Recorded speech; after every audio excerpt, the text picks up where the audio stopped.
everybody. This is Chris Chambers, mystery and crime author and president of the Mid-Atlantic chapter of Mystery Writers of America. I am so proud, happy, and honored to be interviewing Jeffrey James Higgins on April 2nd, starting at 6 p.m. at Elaine's. The interview will start at 7, so come early for the goodies. We're going to be talking about his latest novel launching that week. And we will also be talking about how that fits into the whole series.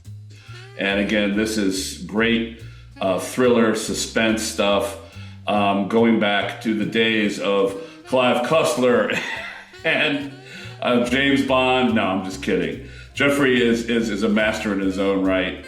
And Jeffrey, tell us about the novel and how it fits into this series. Well, thanks so much for that introduction, by the way. Master's going a bit far, but I'll take it. I'm never going to say no to that. This is book 4, the Nathan Burke international action series. It has a lot of espionage in it. I'm actually doing a interview at the International Spy Museum in April. But I'm really excited to have people come to Elaine's, and I'm super excited to have you interview me. I've interviewed you for your last book. That's right. It's fun to be on the other side of this for a change. And, Elaine's Literary Salon, 208 Queen Street, it's a real home for writers. And I'm really excited to have people come in. We have great cocktails, great food. We've won a ton of awards. And these are really fun nights. And so being there and chatting about books with you is going to be a blast. Yes, I'm looking forward to it. I mean, not just the goodies and the cocktails before the interview starts there in Old Town, but the talk too, because a lot of people don't seem to realize that we're all part of the same general genre. We are just variations on a theme. I'm noir and hard-boiled detective fiction. You're espionage and stuff, but there are themes that transcend all the little silos that we might be in. And, we're going to explore that night on April 2nd there at Elaine's the Literary Salon and have some fun too. I mean, I guess when you think of espionage novels, you don't think of fun, but I guess, we're kind of fun people, so we'll try to keep people engaged on that level. Will you be doing some readings too? I hope not. Yeah, no. So we generally just do like a 45-minute interview, talk about craft, talk about, the business of writing, talk a little bit about the book. We take audience questions. And honestly, because we do them in this literary salon, people are drinking and having fun. It's really just a great way to get together with other readers and writers and talk about story, the things that we all share, that excitement that we all have for it. And so it's not formal. It's really fun. I mean, I've interviewed 176 authors as of last week here at Elaine. That's right. If you go to elainesliterarysalon.com, you can see our podcasts. I think we have probably close to 50 podcasts that are up on it.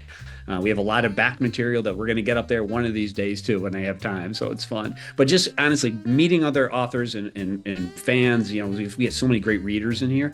It's really fun. And we want to do more of this stuff in person. And that's the point. Well, let me ask you this then. I mean, and this isn't a spoiler right here, but what's different in terms of this new novel, this launch, as opposed to the other books in the series? Now, if somebody gets killed off, don't tell us. But beyond that, give us a thumbnail, give us a taste of what Nathan is up to in this particular iteration. Sure. So, Nathan has a character arc across all 4 books. It opens up where he's separated from his wife in the first one. He has a young daughter. So it's dealing a lot with the family life and what happens when you're traveling around the world chasing bad people. And of course, I did that for a living. I chased terrorists around the world for 20 plus years. So, I write with a lot of authenticity, I think, because I actually experienced a lot of that. But each of these books is also a standalone. So it's a series, and there are spoilers if you read book 3 or 4 in the previous books. So you can read them out of order. I'd encourage people to start with the first one. First one was The Havana Syndrome. Library Journal picked that as one of the best books of 2025. That came out in June of 25, so almost a year ago. The second book is The Khorasan Retribution, and that's about an Afghan Foreign Service national who gets left behind. And we have Nathan Burke dealing with a huge heroin seizure in the United States in Virginia, and two different parallel stories that come together. And I actually dealt with a lot of our Foreign Service nationals who are left behind in Afghanistan. So I know exactly what that is and who these people are and what that feels like. So that I've had several writers tell me that was their favorite book too, that I've written.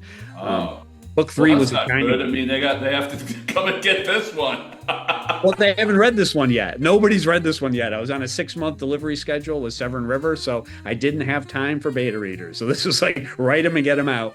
The third book was the China Gambit, and that deals with Chinese disintegration warfare and unrestricted warfare. And it's like a real thing that's happening today. And that, I think that's on Amazon. That is the highest, I think it's 4.9 stars right now. So that's done really well as well. And then this book comes out on the last day of March, and then our party's on the 2nd. So the timing is really good. I'm looking forward to getting feedback from people and seeing what they think about this series.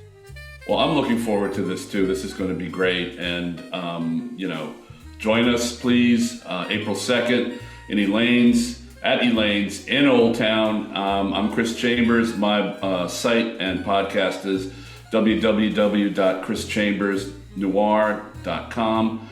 And it is going to be a blast interviewing you. Let's have a big crowd there for this. Yeah, it'll be great. And if people want, I mean, it's free to attend. So just come here. And if you want to eat or drink, great. But you can go to elainesliterarysalon.com and you can see the Eventbrite link. You don't have to do that, but if you don't do it, come anyhow. But it's just nice so we know how many people are coming. We usually get a pretty good turnout for these, and there's a lot of fun people. And honestly, the literary community in this area, in this whole DC area, it's amazing. I'm an Authors Guild ambassador. We've had something like 1,200 members in the DC area, and it feels like a family reunion when we do these events. So I'm really looking forward to it, and I appreciate your time, Chris. I always enjoy talking to you about literary things. Thank you so much.